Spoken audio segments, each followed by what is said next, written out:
नमस्कार दोस्तों, स्वागत है आपके अपने YouTube चैनल बायोलॉजी अड्डा में। तो दोस्तों, अगर आप इस चैनल पर नए हैं तो चैनल को सब्सक्राइब जरूर कर दें और वीडियो आपको पसंद आए तो इसको लाइक करें और दोस्तों को शेयर जरूर करें। तो दोस्तों, हमने पिछले क्लास में विभिन्न प्रकार की बीमारियों के बारे में डिस्कस किया था। आज के क्लास में हम डिस्कस करने वाले हैं बहुत ही महत्वपूर्ण टॉपिक, जिसे जानना बहुत ही जरूरी है। तो दोस्तों, चलिए क्लास को शुरू करते हैं और आज के क्लास में हम जानते हैं वो कौन सा इंपॉर्टेंट टॉपिक है जिसे आज इस क्लास में डिस्कस करने वाले हैं। दोस्तों, देखते हैं। तो दोस्तों, आज का हमारा जो टॉपिक है बहुत बहुत इंपॉर्टेंट है, वेरी वेरी इंपॉर्टेंट है। वो है हमारा इम्यूनिटी, यानी कि जिसे आप कहते हैं प्रतिरक्षा। तो दोस्तों, इसको हिंदी में हम कहते हैं प्रतिरक्षा।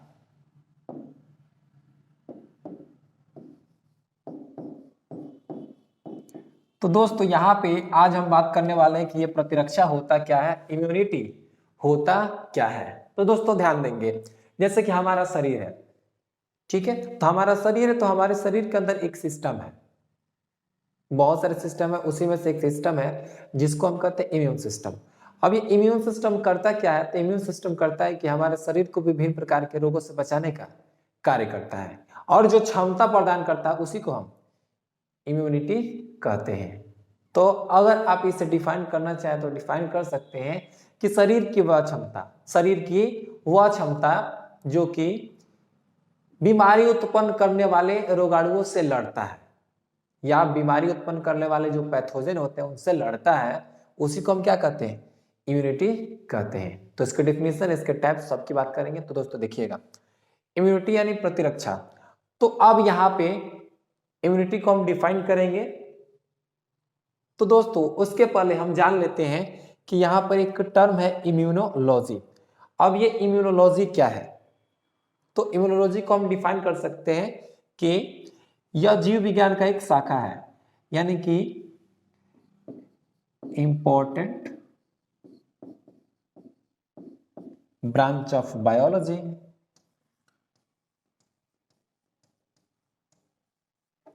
Branch of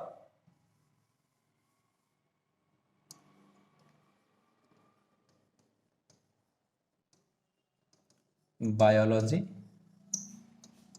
in which we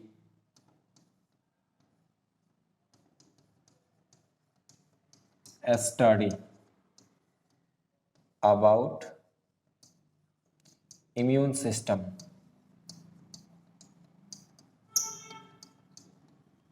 यानी कि दोस्तों, कहा जा रहा है कि जीव विज्ञान की वैसी महत्वपूर्ण शाखा जिसमें हम इम्यून सिस्टम के बारे में स्टडी करते हैं, उसी को हम इम्यूनोलॉजी कहते हैं। यानी कि हमारे शरीर के अंदर जो प्रतिरक्षा प्रणाली है, प्रतिरक्षा तंत्र है, उसी के स्टडी को हम प्रतिरक्षा यानी इम्यूनोलॉजी कहते हैं, प्रतिरक्षा अध्ययन कहते हैं।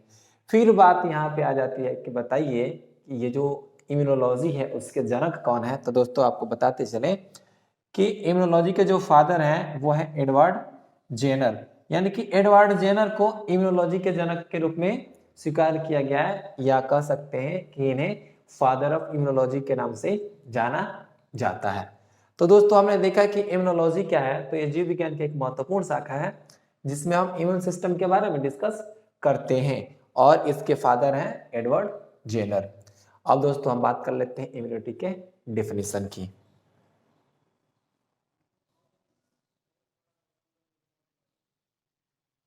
तो दोस्तों, अगर हम इसके डिफिनीशन की बात करते हैं तो डिफिनीशन क्या होता है इम्यूनिटी का, तो सिंपल सी बात है, शरीर की वह क्षमता, शरीर की वह क्षमता या एबिलिटी, वह क्षमता जो बीमारी उत्पन्न करने वाले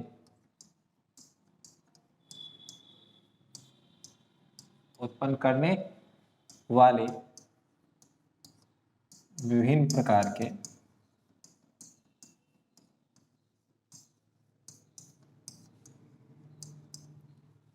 रोगाणुओं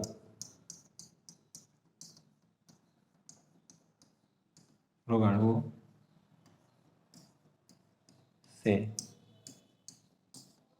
शरीर की रक्षा करता है।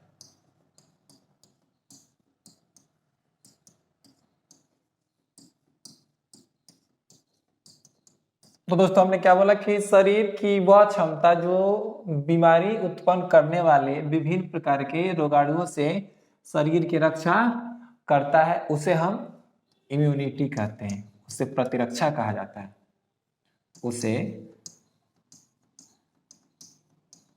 इम्यूनिटी कहा जाता है।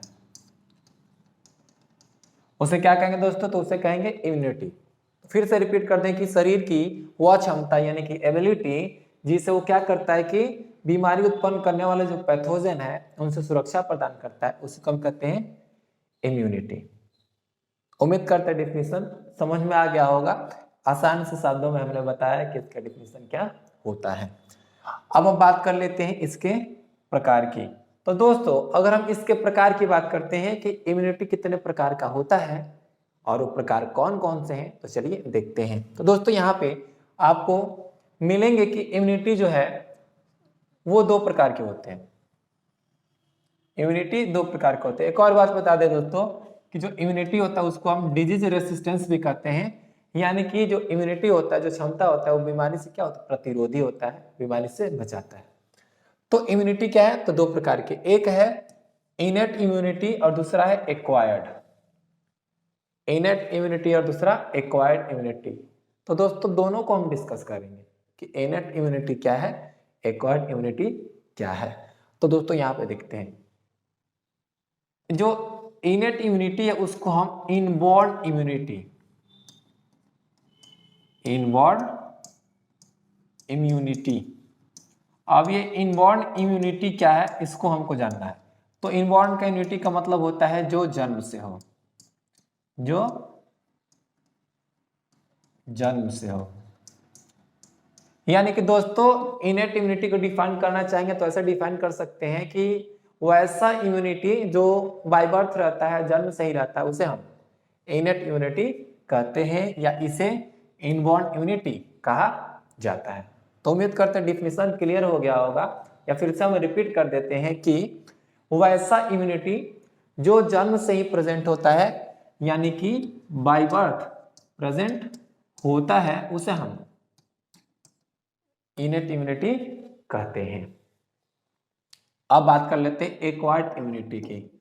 तो दोस्तों यहाँ पे अगर हम एक्वायर्ड इम्यूनिटी की बात करते हैं तो एक्वायर्ड इम्यूनिटी का मतलब होता है कि वह इम्यूनिटी जो जन्म के बाद हमारे शरीर में विकसित होता है, यानी कि आफ्टर बर्थ, जन्म के बाद विकसित होने वाला इम्यूनिटी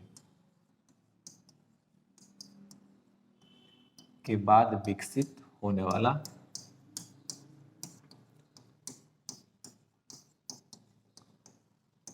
जन्म के बाद विकसित होने वाला इम्यूनिटी है ये। तो इनबॉर्न इम्यूनिटी और एक्वायर्ड इम्यूनिटी क्या है?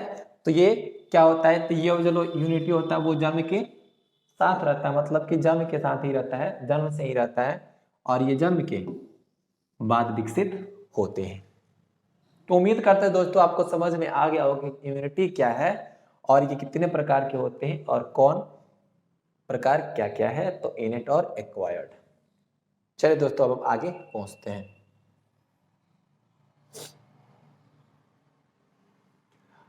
अब बात रहा यहाँ पे इनेट इम्यूनिटी। तो ऑलरेडी हमने इम्यूनिटी को डिफाइन किया, लेकिन यहाँ पे हम आपको डिफिनेशन बता रहे हैं दोस्तों कि वैसा इम्यूनिटी जो जन्म से ही उपस्थित होता है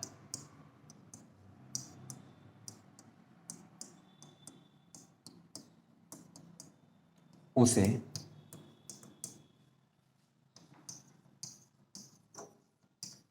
इनेट इम्यूनिटी कहा जाता है।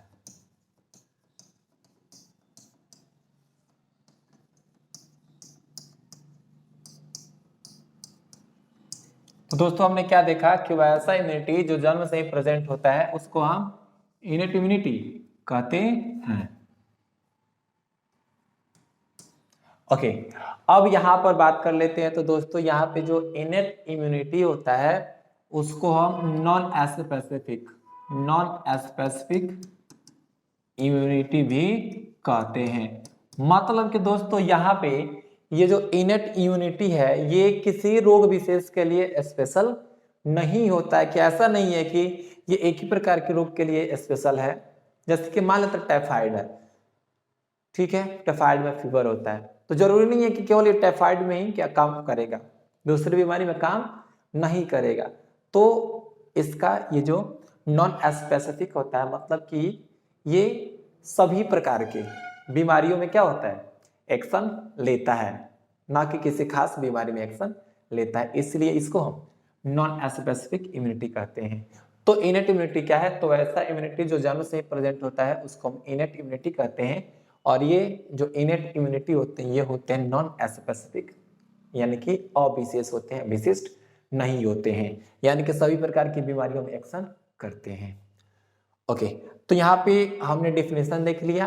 अब हम बात करते हैं दोस्तों कि इनेट इम्यूनिटी के अंदर कौन कौन से जो कंपोनेंट हैं जो हमारे शरीर में वर्क करते हैं, कौन कौन से घटक हैं या कौन कौन से जो रोधक हैं, बैरियर हैं उनको। तो इनेट इम्यूनिटी में अगर हम बैरियर की बात करें तो इनेट इम्यूनिटी में 4 प्रकार के बैरियर पाए जाते हैं। एक को कहते हैं फिजिकल बैरियर, दूसरी को कहते हैं फिजियोलॉजिकल बैरियर, तीसरे को कहते हैं सेलुलर बैरियर और चौथे को कहते हैं साइटोकाइन बैरियर। तो इस प्रकार से जो बैरियर हैं वो आपके 4 हो गए जो कि इनेट इम्यूनिटी के अंतर्गत आते हैं। तो अब हम बात करते हैं एक एक करके सभी बैरियर को डिस्कस करेंगे कि क्या होता है फिजिकल बैरियर, क्या होता है फिजियोलॉजिकल बैरियर, क्या होता है सेलुलर बैरियर और क्या होता है साइटोकाइन बैरियर। तो चलिए दोस्तों सभी प्रकार के बैरियर्स को डिस्कस करते हैं।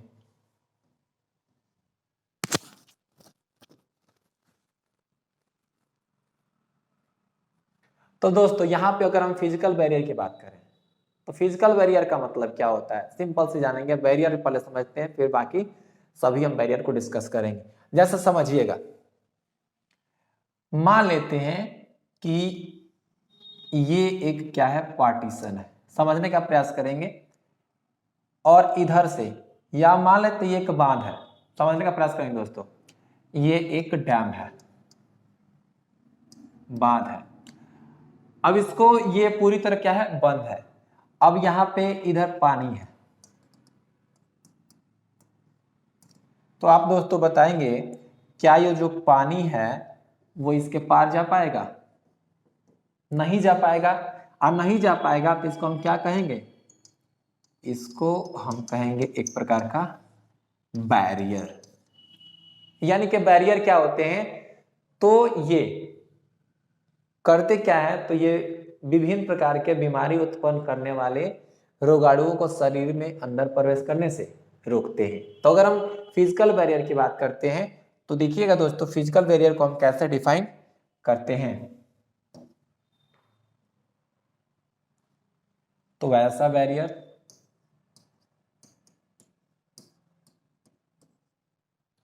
वैसा बैरियर मतलब होता है रोधी, वैसा बैरियर जो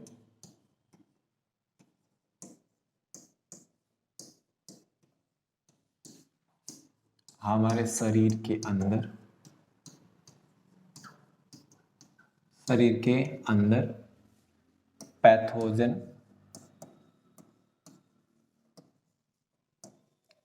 के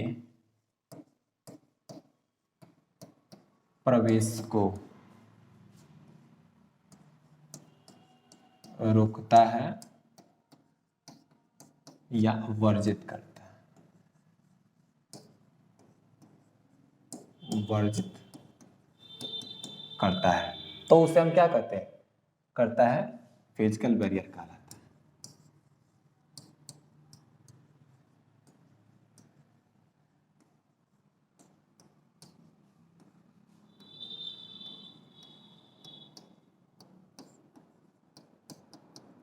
क्या कहलाता है दोस्तों, तो फिजिकल बैरियर कहलाता है।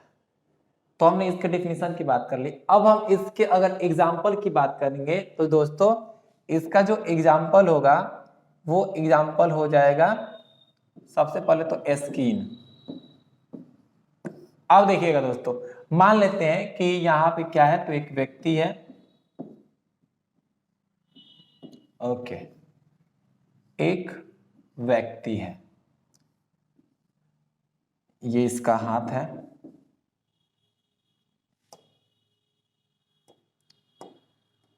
और यहां जो साइड साइड है ये मान लेते हैं जर्म्स है। क्या है? जर्म्स है। अब ये जर्म्स अंदर प्रवेश करना चाहते हैं। जब जर्म्स अंदर प्रवेश करना चाहेंगे तो ये क्या करेंगे, जब स्किन के पास जाएंगे तो स्किन को पार नहीं कर पाएंगे। क्यों? क्योंकि ये एक बैरियर है जो क्या कर रहा है, हमारे शरीर की सुरक्षा कर रहा है। तो दोस्तों फिजिकल बैरियर में सबसे महत्वपूर्ण है क्या है, सबसे पहले जो बात करते हैं तो वो है स्किन, यानी कि जो त्वचा होता है वो हमारे शरीर के अंदर, यानी स्किन क्या करता है, पैथोजन की एंट्री को रोकता है, पैथोजन के एंट्री को रोकता है, पैथोजन के एंट्री को रोकता है।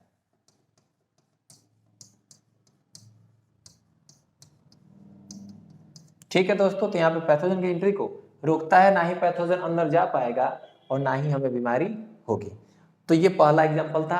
अब अगर हम दूसरे एग्जांपल की बात करेंगे तो देखिएगा, जैसे कि हमारा माउथ है, ठीक है, हमारी ट्रेकिया है, ये हमारा जो GIT है, गैस्ट्रोइंटेस्टाइनल ट्रैक है, ठीक है। तो उसमें म्यूकस मेम्ब्रेन होती है, म्यूकस की लाइनिंग होती है। अब म्यूकस की लाइनिंग होती है तो मान लेते हैं हमने भोजन किया, बस सिंपल सा मान लेते हैं सलीवा भी है। देखिएगा दोस्तों, ठीक है, वो आगे बात करें तो ये जो म्यूकस मेम्ब्रेन है उसमें जो सूक्ष्म जीव जाएंगे इस रास्ते होते हुए, तो क्या करेगा ये म्यूकस में, म्यूकस तो स्रावित करता है, म्यूकस में उसको ट्रैप कर लेगा, मतलब कि फंसा लेगा। जब फंसा लेगा तो जो पैथोजन है वो अंदर नहीं जाएंगे, और जब अंदर नहीं जाएंगे तो क्या होगा, हमारा शरीर सुरक्षित होगा। यानी कि जो म्यूकस मेम्ब्रेन है वो भी क्या होता है, तो एक प्रकार के फिजिकल बैरियर के अंतर्गत आता है। तो दोस्तों यहाँ पे ये म्यूकस मेम्ब्रेन है जो कि फिजिकल बैरियर के रूप में आता है। अब नेक्स्ट बैरियर की बात करते हैं। आप इसमें नोट कर सकते हैं कि वैसा बैरियर जो हमारे शरीर के अंदर पैथोजन के प्रवेश को रोकता है या उसको वर्जित करता है, उसको हम फिजिकल बैरियर कहते हैं। और एग्जाम्पल में स्किन और म्यूकस मेम्ब्रेन।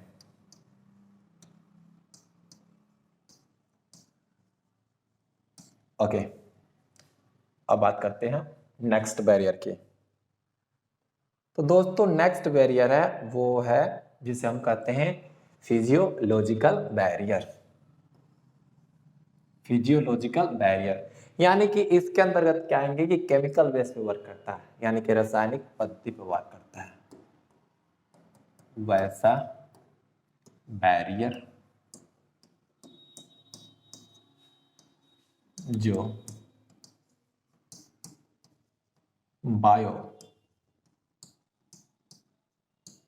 बायोकेमिकल आधारित होता है।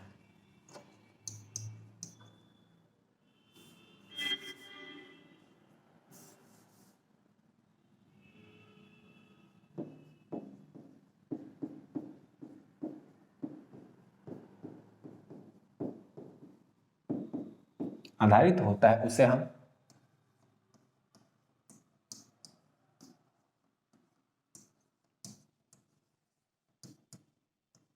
फिजियोलॉजिकल बैरियर कहते हैं।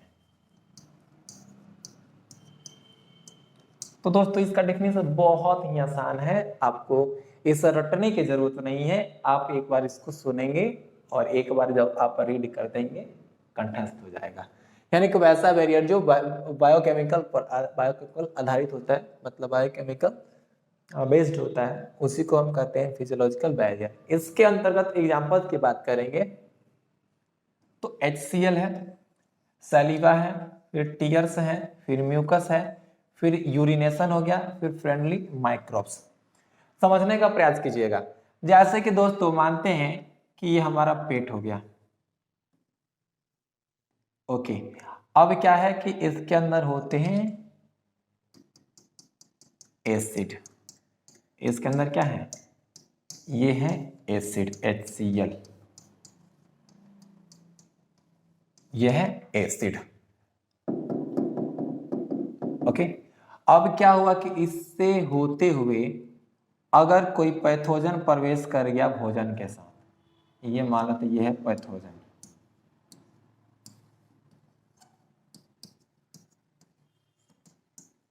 पैथोजन कोई प्रवेश कर गया तो यहाँ पे जब ये क्या है एसिड है, तो पैथोजन जैसे ही इसमें जाएगा, इस एसिड में जैसे ही जाएगा, वो उसके जो तीव्रता है उसको सहन नहीं कर पाएगा और क्या हो जाएगा, मर जाएगा। तो HCl भी फिजियोलॉजिकल बैरियर की तरह कार्य करता है। फिर सलीवा की बात करते हैं। सलीवा को हम हिंदी में कहते हैं लार, और ये कहां सेक्रेट होता है, तो हमारे माउथ में। ओके, तो दोस्तों देखिए, अगर हम सलीवा की बात करते हैं तो जो सलीवा होता है, जैसे देखिए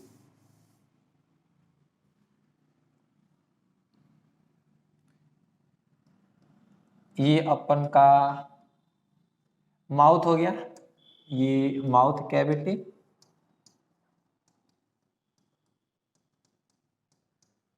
यानी कि मुख हुआ। अब क्या हुआ कि इसमें जो सलिवरी ग्लैंड्स हैं वो रिलीज करते हैं सलीवा।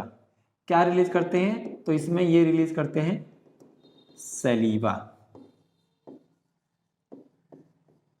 और दोस्तों देखिएगा, सलीवा में एंजाइम्स भी पाए जाते हैं और एंटीबॉडी भी पाए जाते हैं। जैसे कि देखिएगा इसमें पाया जाता है एक प्रकार का एंटीबॉडी जिसका नाम है IgA, इम्यूनोग्लोबुलिन A। अब ये करता क्या है, तो एंटीबॉडी है तो क्या करेगा, ये भी बीमारी से सुरक्षा करेगा, यानी कि हमारे माउथ में इंफेक्शन होने से रोकेगा। तो दोस्तों सलीवा भी फिजियोलॉजिकल बैरियर की तरह कार्य करता है। उम्मीद करते हैं आपको समझ में आ रही होगी। अब जैसे कि टीयर्स है, जो थर्ड हमारा एग्जांपल है वो टीयर्स है।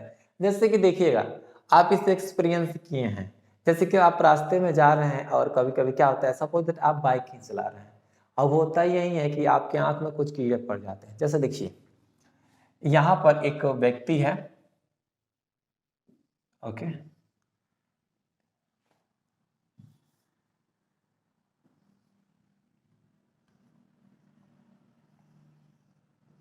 ये उसका आंख है। अब क्या हुआ कि यहां पर बाहर से कोई कीड़े या कुछ माइक्रोब्स, कीड़ा ही मान लेते हैं, बाहर से क्या हुआ, कोई कीड़ा अंदर प्रवेश कर गया आंख में आपके। जब कीड़ा अंदर प्रवेश कर जाता है तो होता यही है कि आपके आंख से निकलते हैं यहाँ पे आंसू। आपके आंख से क्या निकल जाते हैं, टीयर्स। अब ये टीयर्स क्यों निकलते हैं, क्योंकि वे एक प्रकार के बैरियर्स हैं और वो नहीं चाहते कि आंख में क्या हो, कुछ गलत हो, यानी कि कुछ बीमारी या कोई पैथोजन अंदर प्रवेश कर गया तो और अधिक क्या करे, ग्रो करे। तो कर देगा क्या कि ये इसको सेक्रेट करेगा, टीयर को, आंसू निकलेंगे आंख से। दोस्तों आपको बता दें, कभी कभी रोना भी चाहिए, क्योंकि रोने से क्या होता है कि ये टीयर्स निकलेंगे, और जब टीयर्स निकलेंगे तो क्या हो जाएगा, वो आपकी आंखें हैं उसको वॉश कर देगा। जब वॉश कर देगा तो आपके आंख में क्या होगा, इन्फेक्शन कम होता है। तो ये रीजन है, ये टीयर्स हो गए, जो कि करते क्या है, तो एक प्रकार से फिजियोलॉजिकल बैरियर की तरह कार्य करते हैं। फिर अगर हम नेक्स्ट की बात करते हैं म्यूकस। अभी हमने बात किया था कि म्यूकस क्या होता है। जैसे कि मान लीजिए आपका नाक है, ठीक है, नाक है तो नाक में होता है म्यूकस। अब बाहर से सांस ले रहे हैं और कोई सूक्ष्म जीव अंदर प्रवेश कर गया, और सूक्ष्म जीव जैसे ही अंदर प्रवेश करेगा तो एकदम AK-47 लेके खड़ा है। अब कहेगा कि तुमको अंदर हम जाने ही नहीं देंगे। अंदर नहीं जाने देंगे तो मतलब करेगा क्या, जाल, ये अपना जाल बिछैले है, कहेगा कि आओ तुमको देखते हैं कि तुम कैसे अंदर प्रवेश कर जाता है। जैसे देख लेंगे दोस्तों, मान लेते हैं कि नाकवा हो गया, अब यहाँ पे ये है म्यूकस, ठीक है। अब जैसा ही पैथोजन अंदर जाएगा कहेगा कि आओ, ऐसे में क्या कर लेगा, ये इसी को, जैसे पैथोजन हो गया इसी को इसमें चिपका लेगा। अब कहेगा कि अब तुम्हारा काम हो गया, तुम अंदर अब नहीं जा सकता है। तो इस प्रकार से म्यूकस भी क्या है, तो एक प्रकार से फिजियोलॉजिकल बैरियर का कार्य करता है। फिर है यूरिनेशन। समझने का प्रयास करेंगे दोस्तों। मान लेते हैं कि क्या है कि ये जो है सिंपल सा ये हो गया यूरिनरी ट्रैक हो गया, या जिसको हम कहते हैं यूरेथ्रा, ये हो गया यूरेथ्रा। अब क्या हुआ, यूरेथ्रा से जो यहां पे यूरिन आता है, तब ये जो यूरिन आता है वो क्या करता है, जो मार्ग है यूरेथ्रा का जो मार्ग है उसको क्या करता है, वाश करते आता है, और इसके अंदर अगर मान लेते हैं कोई पैथोजन अंदर प्रवेश कर गया है तो क्या करता है, उसको वो मार देता है। यानी कि ये पैथोजन मान लेते यहाँ पे चल गया तो उसको मार देता है। तो इस प्रकार से यूरिनेशन भी एक प्रकार से फिजियोलॉजिकल बैरियर की तरह कार्य करते हैं। और यहाँ पे जो सबसे अंतिम बात करते हैं फ्रेंडली माइक्रोब्स की, यानी कि देखिए हमारे शरीर में कुछ खास प्रकार के सूक्ष्म जीव भी पाए जाते हैं जो कि अन्य बीमारी उत्पन्न करने वाले सूक्ष्म जीव को मार देते हैं, तो उसको हम फ्रेंड बोलेंगे ना, जो कि हमारी मदद करता है। तो दोस्तों आपको बता दें कि सूक्ष्म जीव हमारे दुश्मन भी हैं, और दुश्मन कौन है, ये पैथोजन, और सूक्ष्म जीव हमारे मित्र भी हैं, फ्रेंडली माइक्रोब्स भी हैं, जो उन्हीं पैथोजन को क्या करते हैं, मारने को हमेशा तैयार रहते हैं कि जैसे ही अंदर आता है उसको मार देते हैं। तो इस प्रकार से फ्रेंडली माइक्रोब्स भी एक प्रकार से फिजियोलॉजिकल बैरियर की तरह कार्य करते हैं। अब हम बात कर लेते हैं दूसरे बैरियर की। तो दोस्तों वीडियो अच्छा लगे तो लाइक जरूर करें।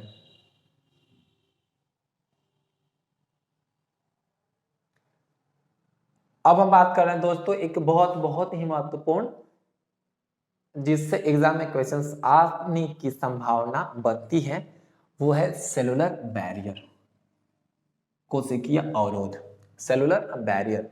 तो अब जानेंगे कि सेलुलर बैरियर होता क्या है। तो दोस्तों सिंपल सी बात है, वैसे बैरियर जिसमें विभिन्न प्रकार की कोशिकाएं भाग लेती हैं, वैसे बैरियर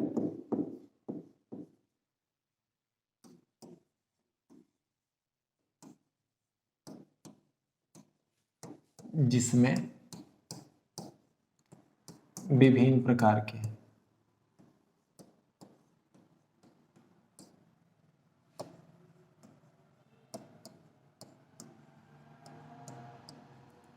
कोशिकाएं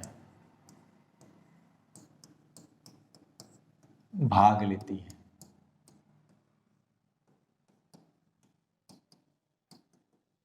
उसे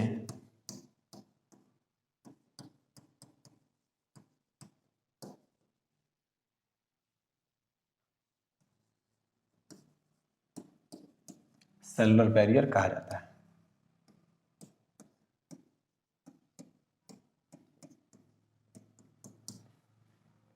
तो दोस्तों हमने यहाँ पे क्या देखा कि वैसा बैरियर जिसमें विभिन्न प्रकार के सेल्स भाग लेते हैं, या विभिन्न प्रकार के सेल्स हैं वो बैरियर की तरह कार्य करते हैं, उन्हें हम सेलुलर बैरियर कहते हैं।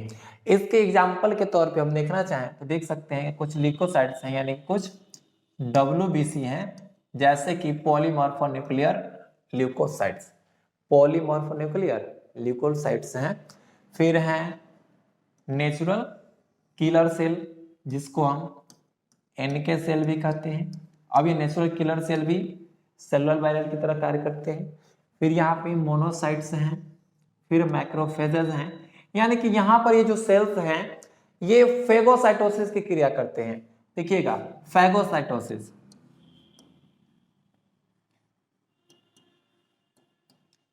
अब कहने का मतलब वो ये फेगोसाइटोसिस की क्रिया करते हैं, मतलब क्या, इनकी जो प्रकृति होती है वो फेगोसाइट की तरह होती है, मतलब कि ये सूक्ष्म जीव को करते क्या है, खा जाते हैं। जैसे कि मान लेते हैं दोस्तों कि यहाँ पे एक क्या है, तो WBC है, समझने का प्रयास करेंगे। ये क्या है, एक WBC है।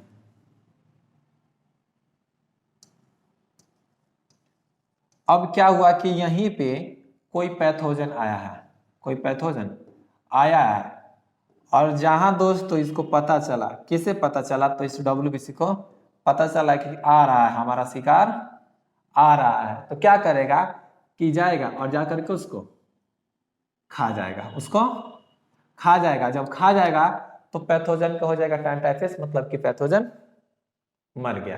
और जब पैथोजन मर गया तो बीमारी उत्पन्न नहीं करेगी। तो दोस्तों ये जो सेल्स हैं वो सेलुलर बैरियर की तरह कार्य करते हैं। तो हमने अभी तक दोस्तों 3 प्रकार के बैरियर को डिस्कस कर लिया है। अब हम नेक्स्ट बैरियर की बात करते हैं।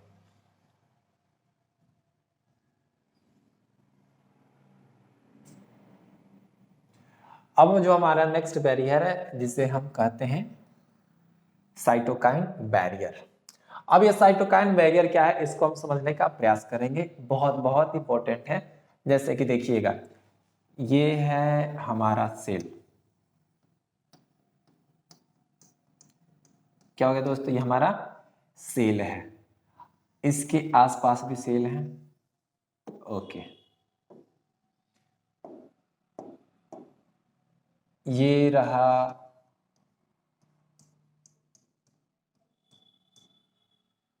वायरस। ओके, इसने अटैक किया, हर एक पॉइंट को समझिएगा, ये है वायरस और इसने क्या किया, अटैक किया इस सेल के ऊपर। ओके, इस सेल के ऊपर अटैक किया और ये सेल क्या हो गया, इन्फेक्ट हुआ, संक्रमित हुआ। ओके, सेल पर अटैक हुआ तो ये क्या हुआ, संक्रमित हुआ। अब जब ये सेल पे अटैक हो जाता है तब यहां पर ये जो सेल है वो खास प्रकार के एक प्रोटीन को रिलीज करता है। ओके, देखिएगा कौन सा प्रोटीन, तो उसको डिस्कस करेंगे। तो ये खास प्रकार के प्रोटीन को रिलीज करता है, सेक्रीट करता है, और ये सेक्रीट क्या करता है, प्रोटीन, ये सेक्रीट करता है प्रोटीन जिसका नाम है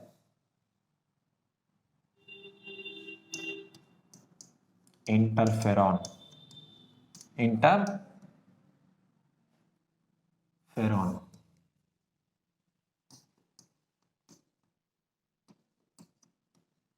FAPH जो भी हो आप देख लीजिए,